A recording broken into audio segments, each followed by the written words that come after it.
محترم ناظرین، السلام علیکم ورحمۃ تعالی وبرکاتہ۔ الحمدللہ رب العالمین والصلاة والسلام علی سید الانبیاء والمرسلین، اما بعد فاعوذ باللہ من الشیطان الرجیم، بسم اللہ الرحمن الرحیم۔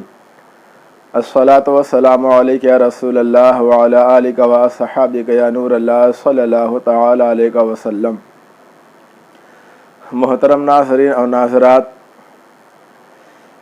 آج 9 ذی الحجہ ہے اور کل انشاءاللہ عید الاضحیٰ ہوگی، یعنی کل قربانی کا دن ہے، اس کے بعد 11 تاریخ اور اس کے بعد 12 تاریخ۔ یہ 3 دن قربانی کے ایام ہیں۔ ان 3 دنوں میں قربانی کی جاتی ہے، ہر صاحب نصاب اپنی جانب سے قربانی ادا کرتا ہے۔ مسئلہ یہ ہے ناظرین کہ کل قربانی جب ہوگی تو عام طور پر دیکھنے میں آتا ہے کہ جب جانور کو ذبح کیا جاتا ہے تو اس کا خون گردن کٹتے ہی، گلا کٹتے ہی خون بہت تیزی کے ساتھ نکلنا شروع ہو جاتا ہے، فوارے کی طرح، اور جو ذبح کرتے ہیں یا جو آس پاس پکڑے ہوتے ہیں تو تقریباً سب کو کچھ نہ کچھ تھوڑا بہت خون لگ جاتا ہے، بدن پہ بھی لگ جاتا ہے اور کپڑوں پر بھی لگ جاتا ہے۔ تو اب سوال یہ ہے کہ جو خون ہمارے بدن پہ لگ گیا یا کپڑوں میں لگ گیا تو آیا وہ خون ناپاک ہے یا پاک ہے؟ اور اگر وہ لگ جائے تو اس کا کیا حکم ہے، کیا کرنا چاہیے، کیا نہیں کرنا چاہیے؟ تو محترم ناظرین اور ناظرات، پہلی بات تو آپ یہ یاد رکھیں کہ جیسے ہی جانور کا گلا ہم کاٹتے ہیں، ذبح کرتے ہیں اور خون بہت تیزی کے ساتھ بہنے کی شکل میں نکلتا ہے، یعنی بہتا ہوا نکلتا ہے، تیزی کے ساتھ نکلتا ہے، تو یہ جو خون نکلتا ہے یہ فاسد خون ہوتا ہے، خراب خون ہوتا ہے اور یہ ناپاک ہوتا ہے۔ اسی لیے پورے بدن سے تیزی کے ساتھ یہ خون نکل گیا، اور ذبح ہی اسی لیے کیا جاتا ہے تاکہ جو خراب خون ہو وہ نکل جائے۔ تو گویا کہ یہ ناپاک خون ہوتا ہے، اور جب یہ ہمارے کپڑے پہ لگ جائے گا یا ہمارے بدن پہ لگ جائے گا تو اتنے حصے کو ناپاک کر دے گا، خراب کر دے گا۔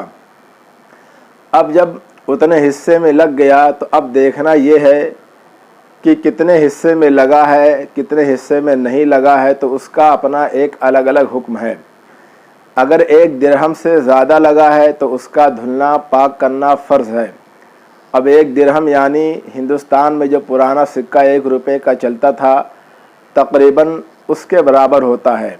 یا آپ اپنی ہتھیلی ایسے پھیلائیں عام طور پر اور اس میں پانی گرائیں تو جتنے حصے میں پانی رک جائے وہ 1 درہم کے برابر مانا جاتا ہے۔ تو اب اگر اتنی جگہ میں خون آپ کے بدن پر یا آپ کے کپڑوں میں لگ گیا یا اس سے زیادہ لگ گیا، تو اگر اس سے زیادہ لگ گیا ہے تو زیادہ لگ جانے کی صورت میں چاہے وہ کپڑے پر ہو چاہے بدن پر ہو، اس کو دھلنا فرض ہے، ضروری ہے، ہر حال میں فرض ہے۔ اس کو دھل کر کے صاف کیا جائے، الگ کیا جائے۔ اور اگر اتنی مقدار میں لگا ہے یعنی 1 درہم کے برابر لگا ہے تو اب اس کا دھلنا واجب ہے، یعنی تب بھی جو ہے کپڑے پر ہو یا بدن پر ہو دور کرنا، دھلنا ضروری ہے، واجب ہے۔ اور اگر 1 درہم سے کم ہو، چاہے بدن پر ہو چاہے کپڑے پر ہو، تو اس کا دھلنا سنت ہے، یعنی اگر نہیں دھل سکے آپ تو کوئی دقت کی بات نہیں ہے۔ اس صورت میں اگر آپ نماز پڑھتے ہیں تو آپ کی نماز ہو جائے گی۔ لیکن اور دونوں صورتوں میں، یعنی جو واجب ہے جس کا دھلنا یا جس کا دھلنا فرض ہے، ان دونوں صورتوں میں اگر آپ اپنے بدن سے صاف نہیں کرتے ہیں، خون کو نہیں دھلتے ہیں یا اپنے کپڑے سے نہیں دھلتے ہیں، اور اسی صورت میں اگر آپ نماز پڑھ لیتے ہیں تو آپ کی نماز نہیں ہوگی، آپ کو نماز دہرانا پڑے گا، کیونکہ واجب ہے یا فرض ہے۔ اب رہی یہ بات کہ اگر بدن پہ لگ گیا یا کپڑے پہ لگ گیا تو اتنا حصہ دھلنا ضروری ہے، اتنے حصے سے صاف کرنا ضروری ہے۔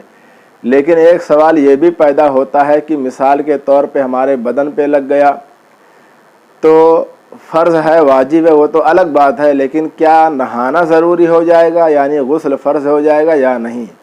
تو ناظرین، غسل فرض نہیں ہوگا، بس آپ اپنے بدن سے خون کو دھل لیجئے، صاف کر لیجئے، پاک کر لیجئے، یا اپنے کپڑے سے دور کر لیجئے، آپ پاک و صاف ہو گئے،